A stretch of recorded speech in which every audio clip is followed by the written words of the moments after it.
ഹൃദയരാഗം ഭാഗം 9. ആ കിടപ്പിൽ തന്നെ അവൻ മയങ്ങിപ്പോയിരുന്നു. ഇടയ്ക്ക് നെറ്റിയിൽ ഒരു മൃദുസ്പർശമേറ്റപ്പോഴാണ് കണ്ണുകൾ തുറന്നത്. കണ്ണു തുറന്നതും പുഞ്ചിരിച്ച മുഖത്തോടെ അമൃത മുൻപിലുണ്ട്. ചേട്ടനെന്താ പതിവില്ലാതെ ഈ സമയത്ത്? ഉറക്കം. സ്കൂൾ യൂണിഫോമിലാണെങ്കിലും ചിരിയോടെയാണ് അവളുടെ ചോദ്യം. ഈ വീട്ടിലാകെ തന്നെ സ്നേഹിക്കുന്നുവെന്ന് തോന്നിയിട്ടുള്ളത് അവൾ മാത്രമാണ്. സ്വന്തം അച്ഛൻ്റെ മകളല്ലെങ്കിൽ പോലും ഒരു ഗർഭപാത്രം മാത്രമേ തങ്ങൾക്ക് അവകാശമായി പറയാനുള്ളൂ. എങ്കിലും പെറ്റ വയറിനേക്കാൾ തന്നെ അവൾ മനസ്സിലാക്കിയിട്ടുണ്ടെന്ന് തോന്നിയിട്ടുണ്ട്, സ്നേഹിക്കുന്നുണ്ടെന്ന് തോന്നിയിട്ടുണ്ട്. മനം തകർന്നവന് ഇന്നും ആശ്വാസമായവൾ തൻ്റെ അനുജത്തി അമൃത. ഒരു തലവേദന പോലെ അപ്പൊങ്ങി പോന്നു. നീ നേരത്തെയാണോ? നേരത്തെയോ? താമസിച്ചാ വല്ലപ്പോഴും വീട്ടിൽ വരണം. ഞാൻ ഏത് സമയത്താ വരുന്നേ എന്നറിയാൻ പറ്റും. ചേട്ടനെന്താ പകൽ സമയത്ത് ഇങ്ങോട്ട് വരാത്തെ? വേദനയോടെ ചോദിച്ചു അവൾ.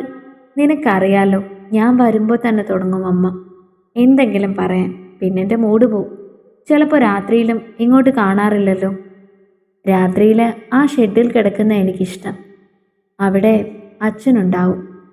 ചേട്ടൻ അച്ഛനെങ്കിലും ഉണ്ട്. എനിക്ക് എല്ലാം പറയാൻ ചേട്ടനല്ലാതെ ആരോ ഉള്ളത്? പെട്ടെന്ന് ആ മിഴികളിൽ നീര് പൊടിഞ്ഞു. അതെന്താ നീ അങ്ങനെ പറഞ്ഞത്? ചേട്ടൻ വൈകിട്ട് ഇവിടെ വരണം. അച്ഛൻ വരുമ്പോൾ എനിക്ക് പേടിയാ. ഒരു നിമിഷം അവൻ്റെ കണ്ണിൽ അപായസൂചകമായൊരു നോട്ടം മിന്നി. അയാൾ നിന്നെ എന്തെങ്കിലും ചെയ്തോ? ചേട്ടാ, ഇല്ല. പക്ഷേ കുളി കഴിഞ്ഞ് വന്ന ശേഷം എപ്പോഴും നോക്കി നിൽക്കും. ഒരു കതക് പോലുമില്ലാതെ ഇവിടെ എങ്ങനെയാ ഞാൻ? ചേട്ടൻ കൂടി ഇല്ലെങ്കിൽ? ചേട്ടനുണ്ടെങ്കിൽ എനിക്കൊരു ധൈര്യമാണ്. നടുങ്ങിപ്പോയിരുന്നു അനന്തു. അമ്മയോട് പറഞ്ഞില്ലേ നീ?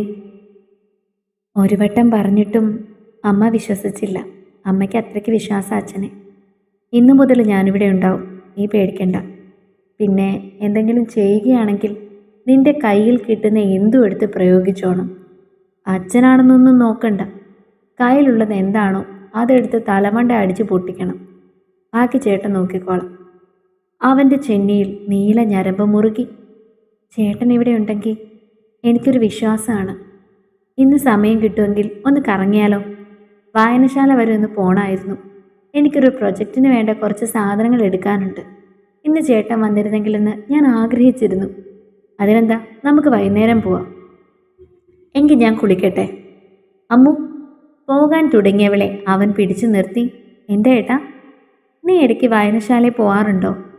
ചിലപ്പോഴൊക്കെ ഇങ്ങനെ എന്തെങ്കിലും പ്രൊജക്റ്റോ മറ്റോ എടുക്കേണ്ടി വരുമ്പോൾ. എന്താ? അവിടെ സ്ഥിരമായി വരുന്നൊരു പെണ്ണുണ്ടല്ലോ, വെളുത്ത് മെലിഞ്ഞ നീളമുള്ളൊരു പെണ്ണ്. ഇങ്ങനെ പറഞ്ഞാൽ എങ്ങനെ അറിയും? കുറേ പെൺകുട്ടികൾ വരില്ലേ? അതിൽ ഇങ്ങനെ പറഞ്ഞാൽ ഞാനെന്താ പറയാ? കുറേ ചേച്ചിമാർ വരുന്നോ കണ്ടിട്ടുണ്ട്. നമ്മുടെ കവലയിൽ പലചരക്ക് കട നടത്തുന്ന വിശ്വൻ്റെ മോള്. അല്പം മടിയോട് ചോദിച്ചു. ആ ചേച്ചിയോ? സയേഷയെ പോലെ ഇരിക്കുന്ന ചേച്ചി. സയേഷയോ?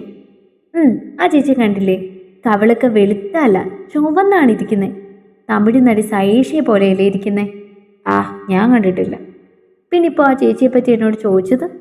അവനൊന്ന് പതറി. എൻ്റെ ഒരു ഫ്രണ്ട് ചോദിക്കാൻ പറഞ്ഞതാ. വായനശാല പോകുന്നു എന്ന് പറഞ്ഞതുകൊണ്ട് ഞാൻ ചോദിച്ചത്. കണ്ടിട്ടുണ്ട്. പിന്നെ ആ ചേച്ചി എൻ്റെ സ്കൂളിൽ തന്നെയായിരുന്നു +2-നൊക്കെ പഠിച്ചത്. നന്നായി ഡാൻസ് കളിക്കും. ഭരതനാട്യവും കുച്ചിപ്പുടിയൊക്കെ കളിച്ചിട്ടുണ്ട് സ്കൂളിൽ. അങ്ങനെ അറിയാം. അതുകൊണ്ട് എന്താ ചോദിക്കാൻ കാരണം? പ്രത്യേകിച്ചൊന്നുമില്ല. ഞാൻ പറഞ്ഞില്ലേ, അവൻ ചോദിക്കാൻ പറഞ്ഞതാ. അതുകൊണ്ട് ചോദിച്ചു എന്നേ ഉള്ളൂ. നിന്നെ അറിയോ? എന്നെ അറിയാൻ വഴിയില്ല, ഞാൻ കണ്ടിട്ടുണ്ടെന്നേ ഉള്ളൂ.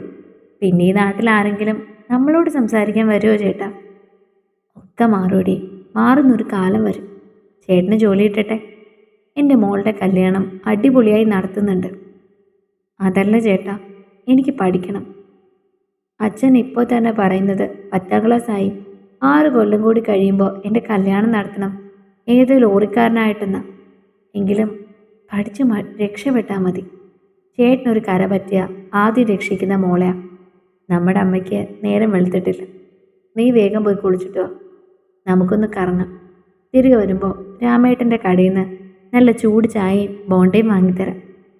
എങ്കിൽ ഞാൻ പെട്ടെന്ന് വരാമെന്ന് പറഞ്ഞ് അവളോടി ബാത്റൂമിലേക്ക്. എന്തിനാണ് താനിപ്പോൾ അവളോട് ദിവ്യയെപ്പറ്റി ചോദിച്ചതെന്ന് പോലും അവൻ അറിയില്ലായിരുന്നു.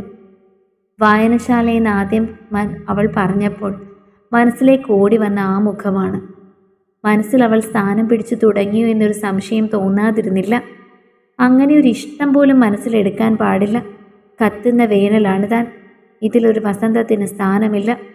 കുറേ സമയം അനന്തുവിൻ്റെ വാക്കുകൾ ഏൽപ്പിച്ച വേദനയിൽ അങ്ങനെ തന്നെ ഇരുന്നു പോയിരുന്നു ദിവ്യ. ഇതിനിടയിൽ എപ്പോഴും അമ്മ വന്ന് കതകിൽ തട്ടിയപ്പോഴാണ് വർത്തമാന കാലത്തിലേക്ക് തിരികെ വന്നത്. പെട്ടെന്ന് ബാത്റൂമിൽ പോയി മുഖം കഴുകി. വിവേക് വന്നിട്ടുണ്ട്, നീ ഇതൊരു വേഷം പോലും മാറിയില്ലേ? പെട്ടെന്ന് മുഖം കഴുകി നല്ലൊരു വേഷമിട്ട് മുന്നിലേക്ക് വാ, അച്ഛനും വന്നിട്ടുണ്ട്. അത് പറഞ്ഞ് അമ്മ പോയപ്പോൾ ഇനി എതിർത്തിട്ടും ഫലമില്ലെന്ന് തോന്നിയതുകൊണ്ട് പെട്ടെന്ന് മുഖം കഴുകി നല്ലൊരു ചുരിദാർ മാത്രം അണിഞ്ഞു. ഒരു ചമയങ്ങളുടെ മേമ്പൊടിയില്ലാതെ പുറത്തേക്ക് ഇറങ്ങാൻ തുടങ്ങി. നിലക്കണ്ണാടിക്ക് മുന്നിൽ നോക്കി നിൽക്കുമ്പോൾ അറിയാതെ മനസ്സിൽ പല ചോദ്യങ്ങളും ഉയർന്നു. ഈ സാഹചര്യത്തിൽ വിവേകിന് പകരം അനന്തവേട്ടനായിരുന്നെങ്കിൽ എത്ര സന്തോഷം നിറഞ്ഞേനെ. ഒരുങ്ങിയാലും മതി വരാതെ താൻ എന്തൊക്കെ ചെയ്തേനെ.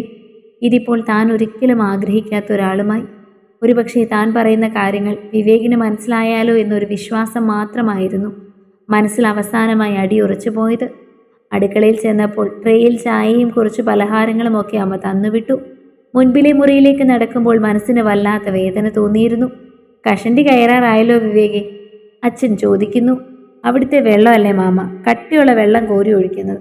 മുടി കൊഴിയാൻ വേറൊന്നും വേണ്ട, ചകിരി പോലെയാകും മുടി. ഏതായാലും ഈ വരവിന് നിശ്ചയെങ്കിലും നടത്തണം. അമ്മയും പറയുന്നത് അങ്ങനെയാണ്. വലിയ ആഹ്ലാദത്തോടെ അച്ഛനയാളുടെ മുഖത്തേക്ക് നോക്കി ചോദിക്കുമ്പോൾ ഒരു നിമിഷം എന്തു പറയണമെന്ന് പോലും അറിയാതെ നിന്നുപോയിരുന്നു താൻ. തന്നെ കണ്ടതും വിവേകിൻ്റെ മുഖം വിടരുന്നതും അവിടെ പുഞ്ചിരി തെളിയുന്നതുമൊക്കെ കണ്ടിരുന്നു. ഇതിൻ്റെ ഒന്നും ആവശ്യമുണ്ടായിരുന്നില്ലേട്ടാ, ഇവൻ അവളെ കാണാത്തൊന്നും അല്ലല്ലോ. ചടങ്ങുകളൊക്കെ അതിൻ്റെ രീതിക്ക് തന്നെ നടക്കട്ടെ. നിശ്ചയം നടത്താം. നിശ്ചയം നടന്ന ഒരു 6 മാസത്തിനുള്ളിലെങ്കിലും കല്യാണം നടത്തണം. ഒരുപാട് താമസം വരാതിരിക്കുന്ന നല്ലത്. അച്ഛൻ പറഞ്ഞ വാക്കുകൾ ഹൃദയത്തിലായിരുന്നു കൊണ്ടത്. പിന്നെ എൻ്റെയായിട്ടുള്ളൊരു അഭിപ്രായം പറയാം, വിശ്വൻ പറഞ്ഞു. എന്താ മാമ? ഞാൻ കുറേ കാലം ഗൾഫിലായിരുന്നുള്ള കാര്യം വിവേകിന് അറിയാമല്ലോ. വിവേക് ഓർമ്മ വയ്ക്കുന്ന സമയത്താണ് ഞാൻ തിരികെ വരുന്നത്. ആ സമയത്ത് സുമ ഒരുപാട് ബുദ്ധിമുട്ടുകൾ അനുഭവിച്ചിട്ടുണ്ട്. മറ്റൊന്നുമല്ല, ഭർത്താവും ഭാര്യയും എപ്പോഴും ഒരുമിച്ചുണ്ടാവണം, സുഖത്തിലും ദുഃഖത്തിലും. അതുകൊണ്ട് കല്യാണം കഴിയുമ്പോൾ ഇവളെ ഇവിടെ നിർത്തിയിട്ട് പോവരുത് വിവേക്. ഒപ്പം തന്നെ കൊണ്ടുപോകണം. എൻ്റെ ആഗ്രഹമാണത്. ഒരാൾ അവിടെ ഒരാൾ ഇവിടെ, അത് ശരിയാവില്ല. കുട്ടി അങ്ങനെ പറഞ്ഞപ്പോൾ ഒരു നിമിഷം വിവേകിൻ്റെ മുഖത്ത് ഒരു ഞെട്ടൽ നിറഞ്ഞത് ദിവ്യ ശ്രദ്ധിച്ചിരുന്നു. തനിക്കുള്ള പ്രതീക്ഷയുടെ ഒരു കിരണം പോലെ അവൾക്ക് തോന്നി. തുടരും. അടുത്ത ഭാഗങ്ങൾക്ക് വേണ്ടി ചാനൽ സബ്സ്ക്രൈബ് ചെയ്യാൻ മറക്കരുത്.